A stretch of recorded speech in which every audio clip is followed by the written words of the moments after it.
नमस्कार साथियों, ट्रिक वाले इस डिजिटल प्लेटफॉर्म पर मैं आपका हिंदी मित्र नरेश गोयल आपका हार्दिक अभिनंदन व स्वागत करता हूं।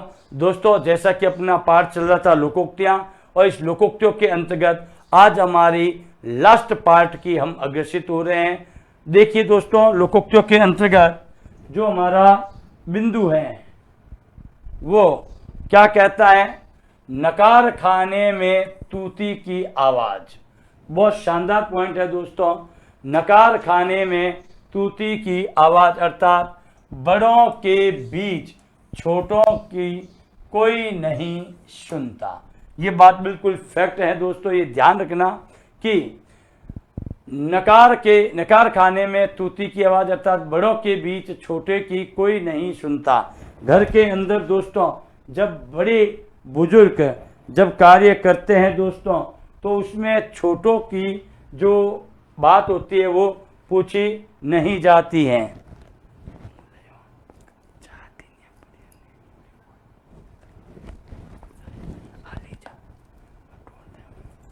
तो देखिए दोस्तों, जैसे अपन एक एग्जाम्पल लेते हैं, क्योंकि जब कोई घर के अंदर वार्तालाप चलती है तो दोस्तों ऐसी स्थिति में जब छोटे अपनी राय देने के लिए आगे आते हैं तो उनकी राय को कोई भी अहमियता नहीं देता। तो चुप बैठ, पंचायती कर रहा है कब से, तुझे क्या पता इस चीज में क्या है? यहाँ तो बड़े बड़े के पसीने छूट रहे, तू अपनी राय देने आ गया। तो ऐसी स्थिति में कहते हैं क्या कि नकार खाने में तूती की आवाज अर्थात बड़ों के बीच छोटे की कोई नहीं सुनता। तो नेक्स्ट पॉइंट चलते हैं अपन दोस्तों, अग्रसित होते हैं इसके उपलक्ष्य पर। देखिए दोस्तों, अगला है ना नौ मन तेल होगा, ना नौ मन तेल होगा, न राधा नाचेगी। अर्थात किसी कार्य को करने हेतु अव्यवहारिक शर्त लगाना। क्या कहना? किसी कार्य को करने हेतु अव्यवहारिक का मतलब होता है कि धन व्यवहार धन एक प्रत्यय जो व्यवहार में नहीं है, यानी कि जो चीज दोस्तों संभव ही नहीं है उस चीज के लिए आप शर्त लगाते हो, तब ये कहते हैं ना नौ मन तेल होगा ना राधा नाचेगी। अगर मैं आपसे एक बात करूं दोस्तों कि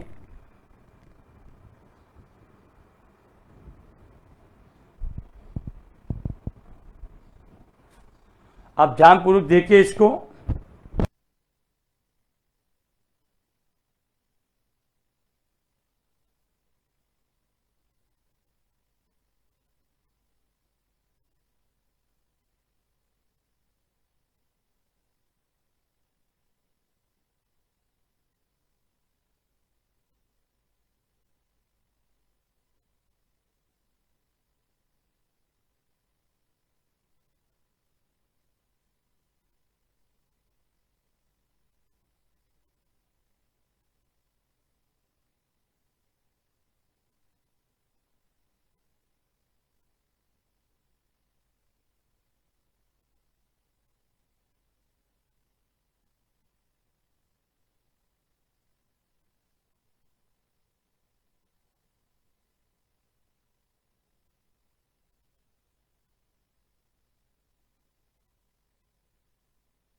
तो दोस्तों यहाँ पॉइंट बनता कि ना नॉर्मन तेल होगा ना राधा नाचेगी, जिसके बारे में अपन ने बताया था कि किसी कार्य को करने हेतु अव्यवहारिक शर्त लगाना, ये हमने अध्ययन किया दोस्तों। अव्यवहारिक, अधन व्यवहार धन एक प्रत्यय से बना है, अ का अर्थ होता है ना, यानी कि जो व्यवहार में नहीं होता। जैसे दोस्तों इसका उदाहरण अगर अपन देवें कि यदि मोहन ऑल इंडिया में फर्स्ट रैंक लाता है तो मेरी तरफ से मोहन को एक स्विफ्ट डिजायर गाड़ी, अब मुझे पता है कि उसकी ऑल इंडिया में फर्स्ट रैंक आ नहीं सकती है, जिसकी रैंक अंडर 50 में आती है वो नंबर 1 पे कैसे आएगा।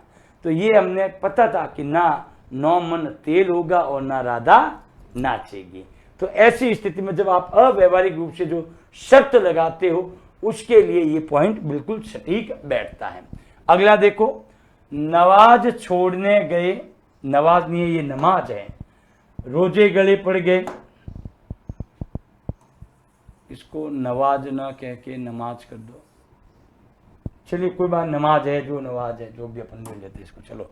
नमाज छोड़ने गए, रोजे गले पड़ गए, जिसका तात्पर्य है दोस्तों कि छोटी समस्या से मुक्ति के प्रयास करने में बड़ी समस्या से गिर जाना। तो दोस्तों ये तो बहुत शानदार तरीके से है कि हम हमारे घर में जो कार्य चल रहा था और हमने कह दिया स्पष्ट कि आज पत्थर उठाने का काम मैं नहीं करूंगा चाहे कुछ भी हो जाए, जाके बोल दिया आज मैं पत्थर नहीं उठाऊंगा, भाई सीधी सी बात है, चल कोई बात नहीं, पत्थर नहीं उठाएगा, ये थोड़ी सी बजरी है जिसको तुम्हें ऊपर तक पहुंचाना है। उसने सोचा क्या बात है, थोड़ी सी तो है, उठा के कर लेंगे। तो गए तो थे नमाज छोड़ने और रोजे गड़े पड़ गए।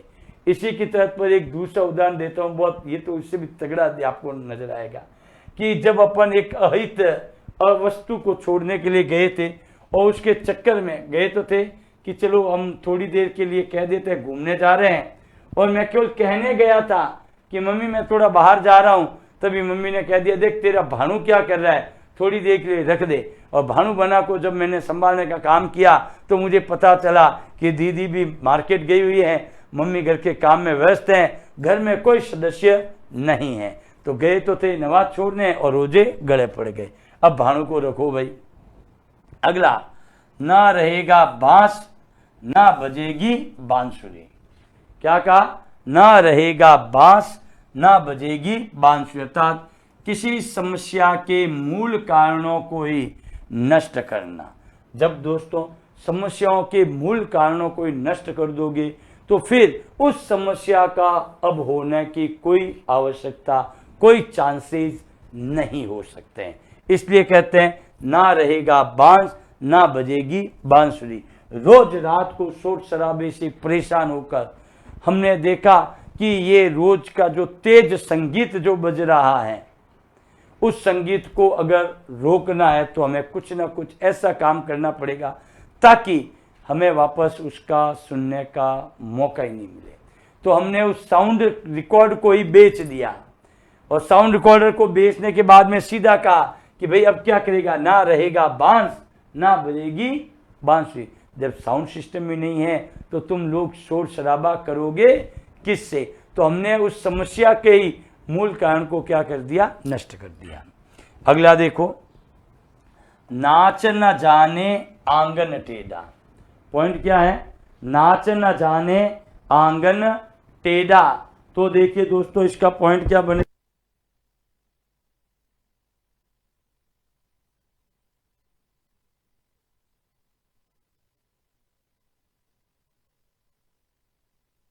नाच न जाने आंगन टेढ़ा। तो इसमें आपका पॉइंट जो बनता है वो बनता है कि अपनी अयोग्यता छिपाने के लिए साधनों का दोष देना। अपनी अयोग्य, नाचना तो आ नहीं रहा, कि मैं नाचने का एक उदाहरण ले लूं कि नहीं साहब बढ़िया डीजे पे डांस करेंगे, डीजे का बेस ही नहीं है, तो क्या क्या नाचे यार, डीजे का बेस ही नहीं है। अरे ये पता नहीं है कि अपनी अयोग्यता, नाचना आता कहाँ है इनको। नाचना अगर आता तो वो इस बेस पे भी अपना नृत्य कर सकता था, लेकिन नो, सवाल ही नहीं है। क्योंकि अपनी अयोग्यता छिपाने के लिए जब अपन साधनों का जो प्रयोग करते हैं दोस्तों, उसके लिए होता है आपका। तो चलिए फिलहाल अपन इस पे चल रहे हैं कि अपनी अयोग्यता छिपाने के लिए साधनों का दोष देना। यार लिखावट तो मेरी बड़ी शानदार है, लेकिन ये जो पेन है ना, पेन, ये पेन ही सही नहीं है। अरे यार जब लिखावट अच्छी है तो पेन का इसमें क्या लेना देना, ये बताओ। थोड़ी बहुत 19-20 का फर्क आ सकता है, लेकिन इतना भी फर्क नहीं आ सकता है। नानी के आगे ननिहाल की बातें, गजब यार। नानी के आगे ननिहाल की बातें अर्थात किसी जानकार के समक्ष बड़ी बड़ी बातें करना। क्या कहा हमने? किसी जानकार के सामने बड़ी बड़ी बातें करना। क्योंकि अगर आप दोस्तों किसी दिखावे के रूप में अगर कोई कार्य कर रहे हो तो सोच समझकर बात करें। ऐसा न हो जिसके सामने तुम लोग बात कर रहे हो वो इसका प्रख्यात विद्या ज्ञाता हो। अगर उसके सामने अगर आप साइकोलॉजी का शिकार बन गए तो सीधे पकड़ में आ जाओगे। इसीलिए कहते हैं कि नानी के आगे ननिहाल की बातें करना। नेक्स्ट देखिए दोस्तों, आगे बढ़ता हूं मैं, ये लीजिए अगली स्लाइड दोस्तों आ चुकी है। नीम हकीम खतरे जान।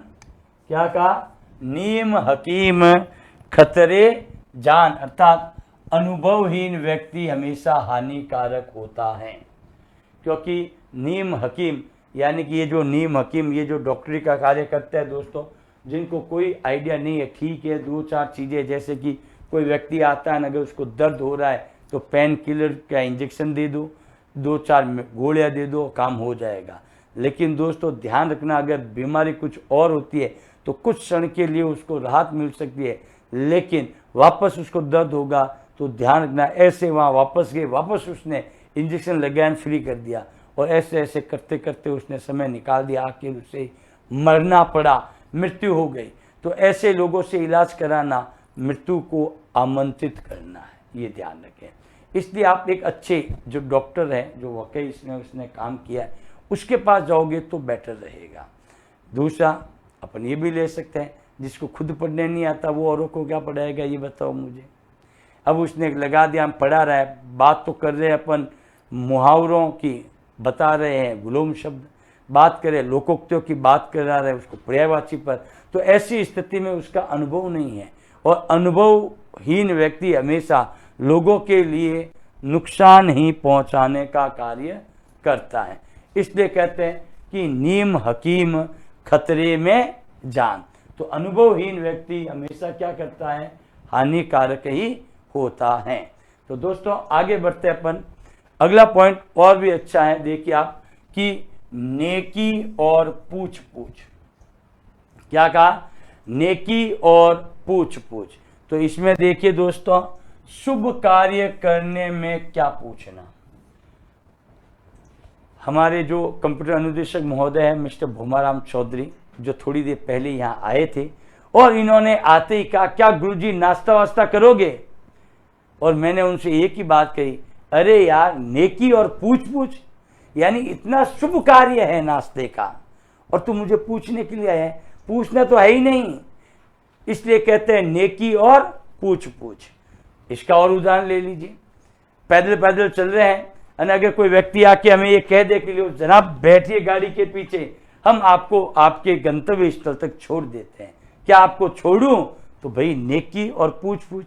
ऐसी भीषण गर्मी के अंदर तू तो साक्षात दूत बन के आया हमारे लिए, तो आप बिल्कुल हर समय छोड़ सकते हैं, इसके लिए कोई मना नहीं है।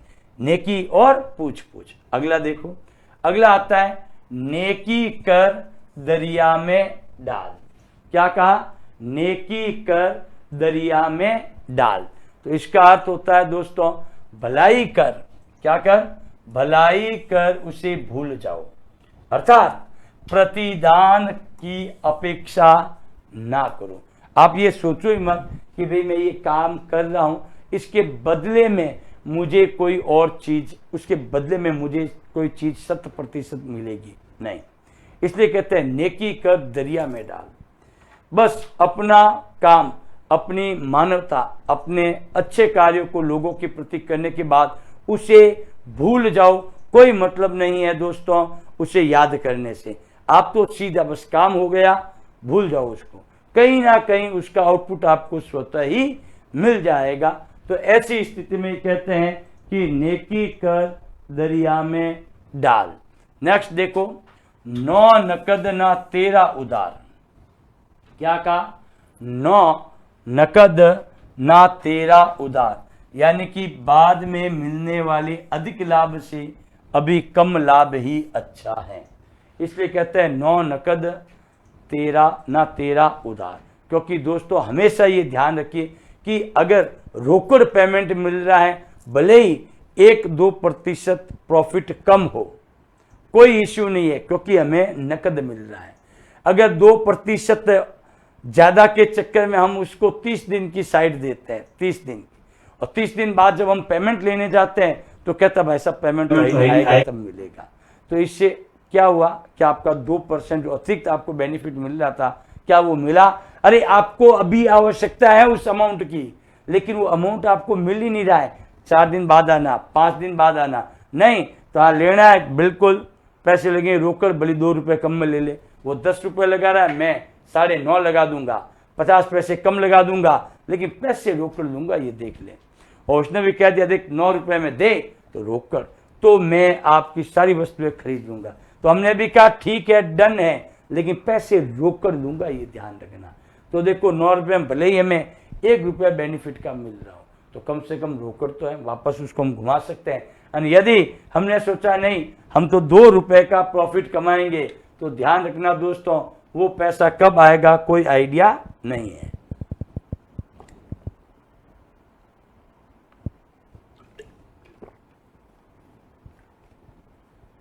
अगला देखिए दोस्तों, अगला पॉइंट आता है हमारा कि 9 दिन चले 2.5 कोष। क्या कहा? 9 दिन चले 2.5 कोष, अर्थात बहुत धीमी गति से कार्य करना। क्या कहा? बहुत धीमी गति से कार्य करना।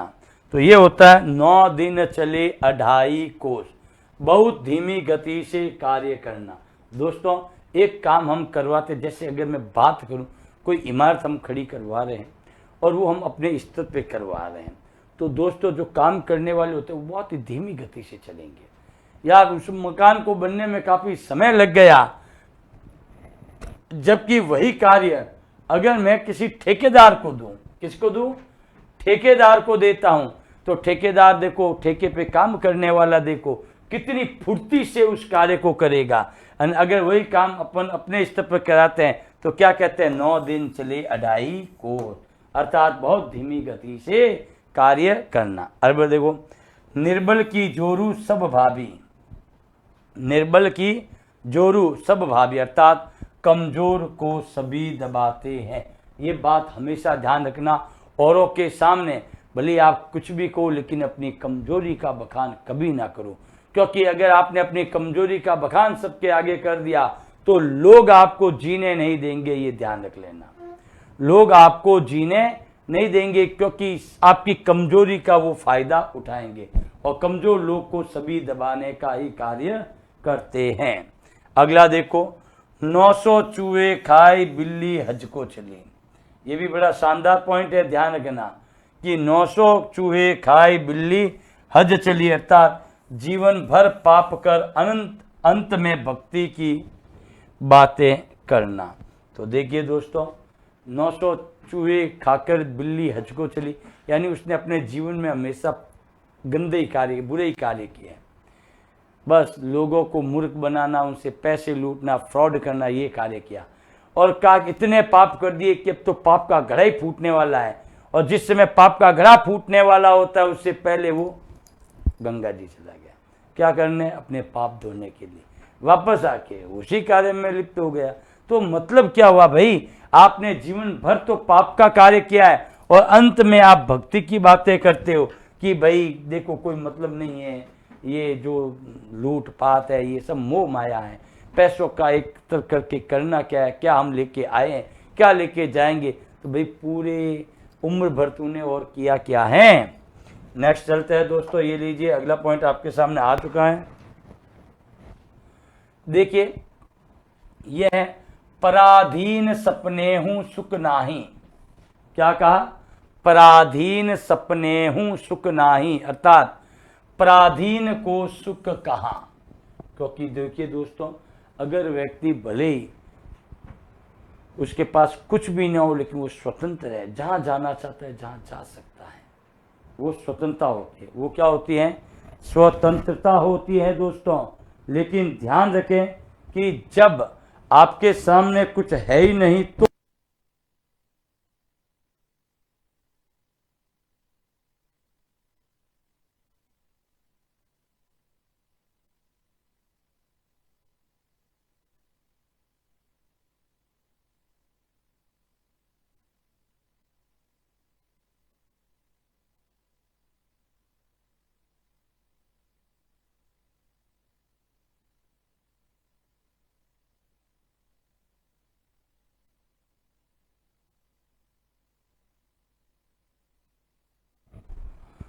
तो दोस्तों अपन देख सकते हैं कि पराधीन को सुख नहीं मिलता है।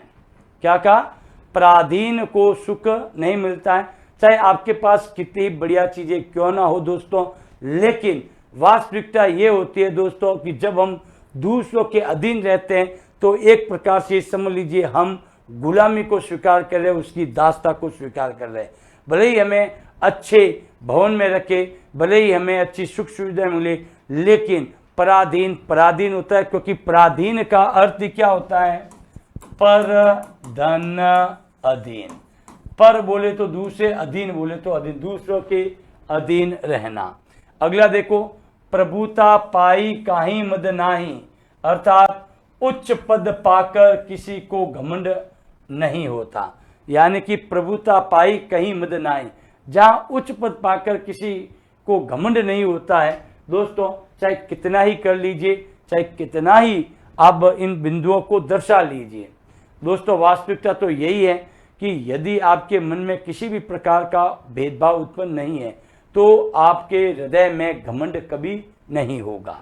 नेक्स्ट देखिए, बकरे की मां कब तक खैर मनाएगी। क्या कहा है? बकरे की मां कब तक खैर मनाएगी, अर्थात जो अनिष्ट होना है उससे बचा नहीं जा सकता। ध्यान रखना, जो अनिष्ट होने वाला है उससे बचा नहीं जा सकता है दोस्तों, ध्यान रखें।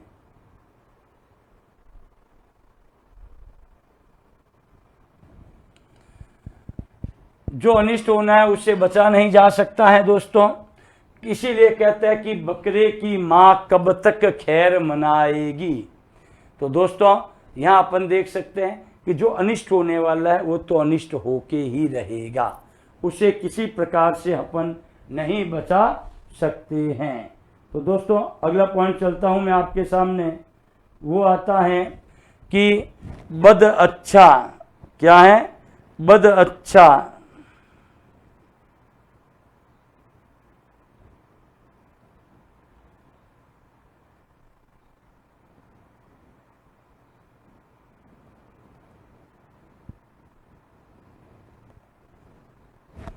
बद अच्छा बदनाम बुरा। पॉइंट ये भी बहुत शानदार है दोस्तों, ध्यान रखें। क्या कहा? बद अच्छा बदनाम बुरा।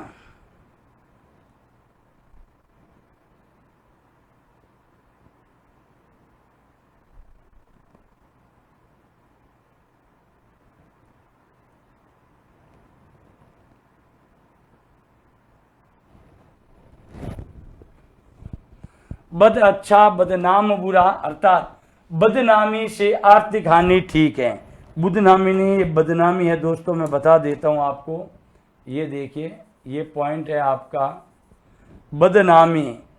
क्या कहा है? बदनामी से आर्थिक हानि ठीक है दोस्तों।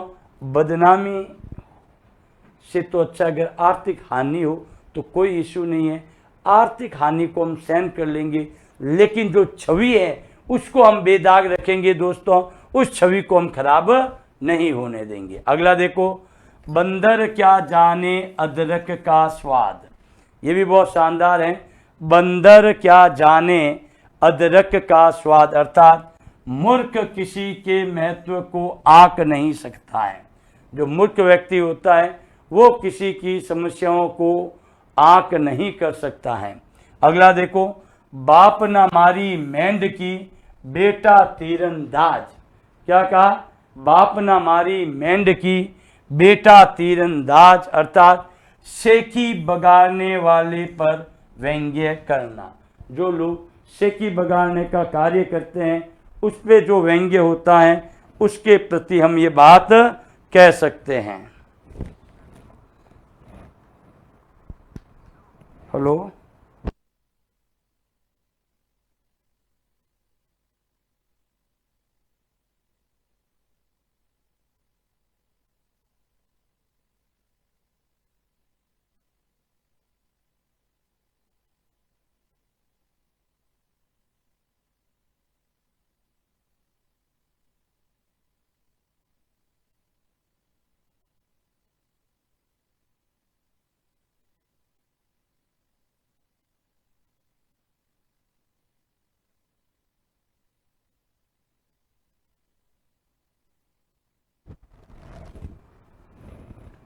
तो देखिए दोस्तों, अपन ये देख सकते हैं कि बाप ना मारी मेंढ की, बेटा तीरंदाज, अर्थात सेकी बगाड़ने वालों पर व्यंग्य करना। तो जो सेकी बगाड़ने का काम होता है दोस्तों, उसके ऊपर जब व्यंग्य किया जाता है तब हम इसका क्या करते हैं? प्रयोग करते हैं। तो दोस्तों आगे बढ़ता हूं मैं। अगला पॉइंट देखें, बिल्ली के भाग्य से छीका टूटना, अर्थात दोस्तों बिना प्रयास किए ही वस्तु का मिल जाना। ध्यान से इस पॉइंट को पढ़िए आप।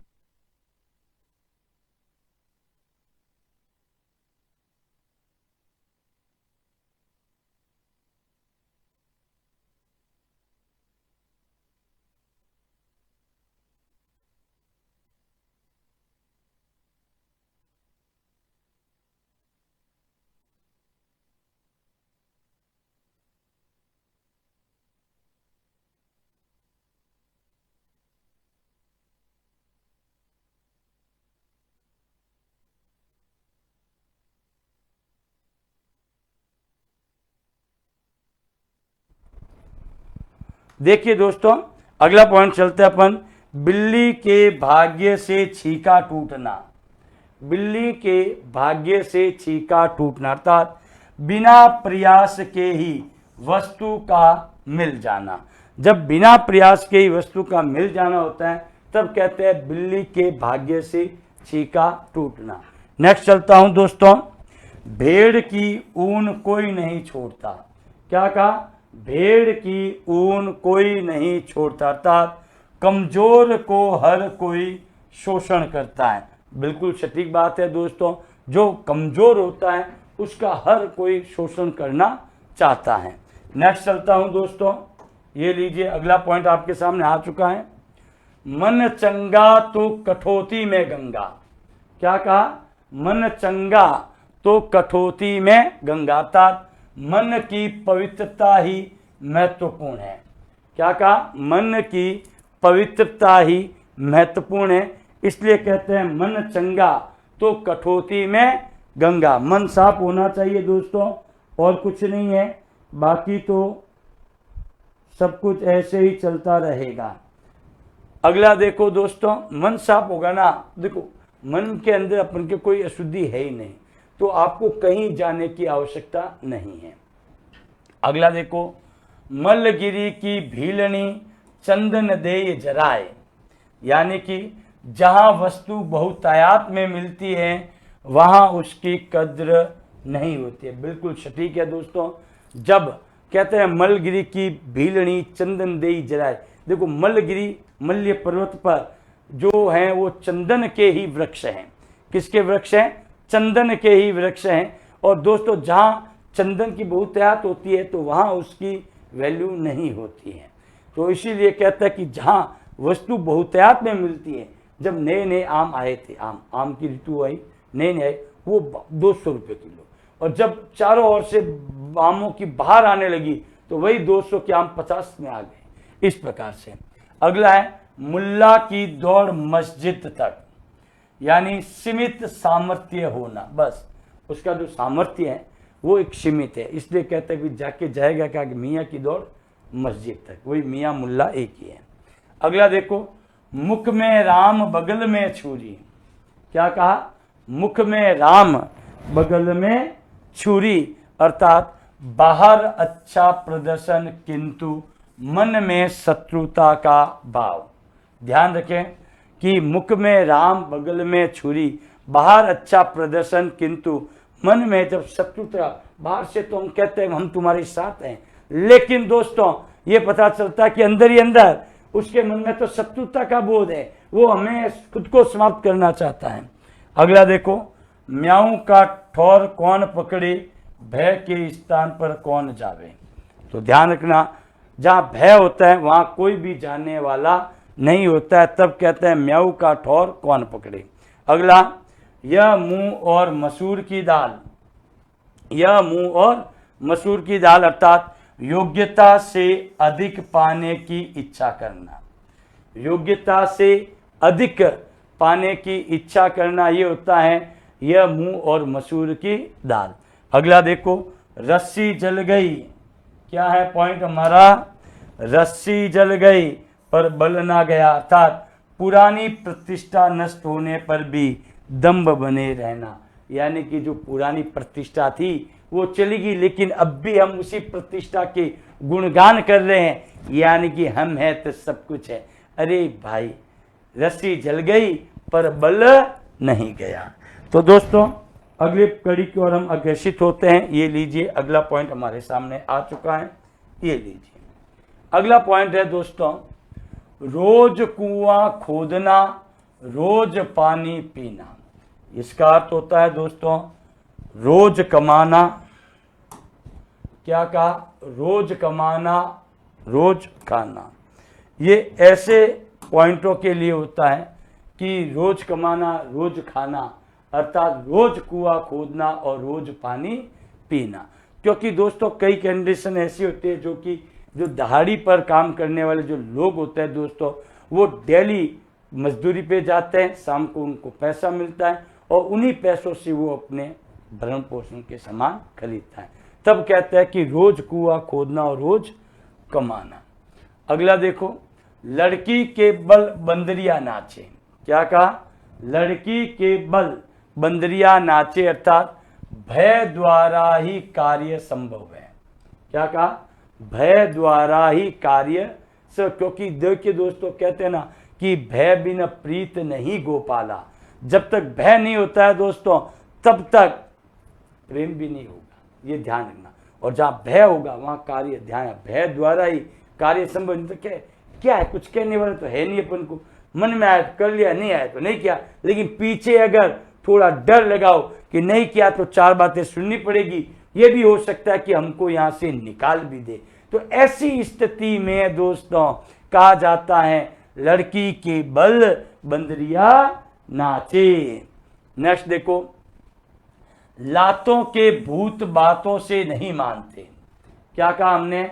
लातों के भूत बातों से नहीं मानते, अर्थात नीच व्यक्ति कहने से नहीं, दंड के भय से ही कार्य करते हैं। ये ध्यान रखना दोस्तों, क्योंकि लातों के भूत कभी बातों से नहीं मानते। उन्हें जब तक ये जो नीच किस्म के व्यक्ति होते हैं जिनको बातों से समझाने से कोई मतलब नहीं है, उनको जब जूत नहीं पड़ते था, जब हम उनको दंड का भय नहीं दर्शाते, तब तक वो कार्य नहीं करते हैं। नेक्स्ट देखो, बहम की दवा लुकमान के पास नहीं, जिसको अपन कहते हैं बहम की दवा हकीम के पास नहीं होता है। ये इसको अपन हकीम कर देते हैं। ये लीजिए, लुकमान की जगह क्या कर दिया हमने? हकीम।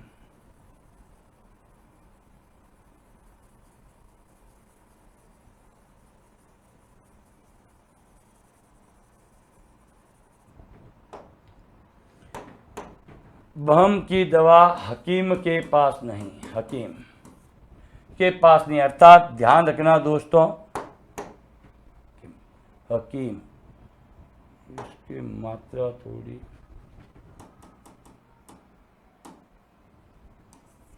हकीम के पास नहीं, अर्थात दोस्तों ध्यान रखें, संदेह निवारण की कोई औषधि नहीं होती।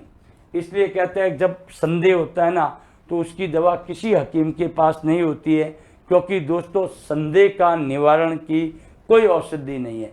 संदेह का निवारण एक ही कंडीशन है, उसे पहले ध्यानपूर्वक समझे, सामने वाला क्या कह रहा है उसे सुने और फिर उस बात का निवारण करें। क्योंकि दोस्तों कई बार परिस्थिति ऐसी होती है कि संदेह के चक्कर में हम अपना सब कुछ गवा देते हैं। अगला देखो, विधि कर लिखा का मेटन हारा, अर्थात भाग्य को कोई बदल नहीं सकता। क्या कहा मैंने? भाग्य को कोई नहीं बदल सकता। तो ध्यान रखिए दोस्तों, जो विधाता ने हमारे कर्मों में लिख दिया है वो तो पूरा होके रहेगा। अगला देखो, वकीलों के हाथ पराई जेब में, वकीलों के हाथ पराई जेब में अर्थात दूसरे से धन लेने का सर्वथा प्रयत्न करना। तो ध्यान रखें, वकीलों का हाथ पराई जेब में, जैसे कि अगर अपन इसको एक सामान्य अर्थ में लगाए तो उनका हमेशा यही रहता है कि केस जितना लंबा चले उतना अच्छा है, क्योंकि हमें तो उसकी क्या मिल रही है? पेशगी मिल रही है। इसलिए वो हमेशा दूसरों से धन लेने का सर्वदा क्या करते हैं? प्रयत्न करते रहते हैं। अगला देखो, विष दे विश्वास ना दे, अर्थात दोस्तों विश्वास दिलाकर धोखा देना भयंकर होता है। क्या कहा हमने? विश्वास दिलाकर धोखा देना क्या होता है? भयंकर होता है। हमेशा ध्यान रखिए दोस्तों, क्योंकि उसने पहले हमें विष दिया, लेकिन ध्यान रखना विश्वास ना दें। विश्वास दिला के जो धोखा देता है वो हमेशा क्या होता है? भयंकर होता है। अगला पॉइंट चलता हूं दोस्तों में, ये देखिए बहुत ही बढ़िया पॉइंट है आपके सामने, और इस पॉइंट में ये दिया है, विनाश काले विपरीत बुद्धि। ध्यान रखें दोस्तों, पॉइंट हमारा क्या है? विनाश काले विपरीत बुद्धि, अर्थात प्रतिकूल समय में व्यक्ति का विवेक भी नष्ट हो जाता है। क्या कहा हमने? विनाश काले विपरीत बुद्धि, अर्थात प्रतिकूल समय में व्यक्ति का विवेक भी क्या हो जाता है? नष्ट हो जाता है। क्योंकि दोस्तों ध्यान रखना कि जो चीज़ हमें नहीं करनी चाहिए और हम चाहे वो आवेश में आके करें चाहे कुछ भी करें, हम अपना ही अपने हाथों के द्वारा ही, अपनी शब्दों के द्वारा ही हम क्या कर देते हैं? अपना अहित कर देते हैं। तब ये आता है दोस्तों विनाश काली विपरीत बुद्धि। अब देखिए दोस्तों, अगला पॉइंट मैं लेता हूं। अगला पॉइंट आता है, शौकीन बुढ़िया चटाई का लहंगा, यानी कि ये शौकीन बुढ़िया चटाई का लहंगा, ये बुरी तरह का भयंकर शोक, या फिर अपन इसको कह सकते हैं कि शौकीन बुढ़िया चटाई का लहंगा, यानी कि अनमेल जो व्यवहार होता है उसका भी अपन पॉइंट ले सकते हैं। क्योंकि बुढ़िया तो शौकीन है और वो चटाई का लहंगा आता बहुत बुरी तरह से, जो भयंकर शोक होता है। क्योंकि इस अवस्था में अनमेल व्यवहार जब होता है तो वो एक शोक की भांति होता है, ये ध्यान रखें। अगला देखो, सावधान 22 पंसीरी, सावधानी ये है सावधान 22 पंसरी, अर्थात भले बुरे का अंतर ना कर सकना। क्या ना कर सकना? भले बुरे का अंतर ना कर सकना। अगला देखो, समरथ को नहीं दोष गुसाई। क्या कहा? समरथ को नहीं दोष गुसाई, अर्थात सामर्थ्यवान को कभी कोई दोष नहीं देता। भले ही उसने दोष किया हो दोस्तों, लेकिन वो सामर्थ्यवान है हर चीज में। जैसे कहते हैं ना कि अगर पैसे वालों के घर अगर कुछ छोटी मोटी बात हो जाती है तो उसकी बात को दबा दिया जाता है, और वही एक सामान्य व्यक्ति के घर में अगर कुछ हो जाता है तो उसकी बात को पूरे समाज में उठा दिया जाता है। अगला देखो, सावन सूखा ना भादो हरा, सदैव एक सी स्थिति बने रहना। तो देखिए दोस्तों कि उसने सीधा कहा कि सावन सूखा ना भादो हरा। जो व्यक्ति हमेशा एक समान परिस्थितियों में ही रहता है वो हमेशा से ही एक जैसा ही बना रहता है, उसके लिए ना ही कोई अच्छा ज़्यादा अच्छा होगा, ना बुरा कोई ज़्यादा, यानी कि वो अपने सुख दुख में एक समान व्यवहार रखता है। उसके लिए सावन सूखा ना भादो हरा। नेक्स्ट देखो, सांप मर जाए और लाठी भी ना टूटे। बहुत ही बढ़िया पॉइंट कहा है कि सांप मर जाए और लाठी भी ना टूटे, अर्थात बिना हानि के काम का बन जाना, बिना हानि के काम का बन जाना। जब हानि नहीं होती है दोस्तों और उसका काम भी बन जाए, इसलिए कहते हैं कि कोई ऐसा कार्य करें जिससे अपना काम भी बन जाए और कुछ हानि भी ना हो, अर्थात सांप भी मर जाए और लाठी भी ना टूटे। अगला देखो दोस्तों, अगला पॉइंट और भी शानदार है हमारे सामने, और वो है दोस्तों कि सूत ना कपास जूल्हा कोरी से लट्ठम लट्ठा। क्या कहा? सूत ना कपास जुला कोरी से लट्ठम लट्ठा, अर्थात निराधार। निराधार का मतलब होता है दोस्तों निर्धन आधार, यानी कि जिसका कोई आधार ही नहीं है, बिना आधार के बात पर झगड़ना या फिर झगड़ा करना, उसके लिए होता है सूत ना कपास जूला कोरी से लट्ठम लट्ठा। क्योंकि दोस्तों जिस बात का कोई आधार ही नहीं है, उस बात पे अगर हम झगड़ा कर रहे हैं तो ये बिल्कुल सरासर गलत है। नेक्स्ट देखिए दोस्तों, अगला पॉइंट अपन के सामने आ चुका है और ये अपनी लास्ट स्लाइड, क्योंकि इसके बाद अपना ये वाला पार्ट क्या हो जाता है दोस्तों, पूरा कंप्लीट हो जाएगा। देखिए दोस्तों, हाथ कंगन को आरसी क्या। बहुत ही प्यारा कहूंगा मैं दोस्तों, बहुत ही शानदार कहूंगा। हाथ कंगन को आरसी क्या, अर्थात प्रत्यक्ष को प्रमाण की आवश्यकता क्या। जब कोई चीज हमारे आंखों के सामने है, हम उसको प्रमाणित करें, तब कहते हैं कि प्रमाणित करने की आवश्यकता नहीं है, वो चीज तो हमारे सामने ही है, और ऐसी स्थिति में हमें उसको प्रमाणित करने की आवश्यकता नहीं होती है। तब अपन ये कहते हैं हाथ कंगन को आरसी क्या। नेक्स्ट देखिए दोस्तों, हिंदी ना फारसी मियाँ जी बनारसी। ये भी बहुत शानदार है। हिंदी ना फारसी मियाँ जी बनारसी, अर्थात गुणहीन होकर भी गुणी होने का दंभ करना। दंभ बोलते हुए गर्व है। क्या कहा? गुणहीन होकर भी वो गुणों का क्या कर रहा है, दंभ करने का कार्य कर रहा है।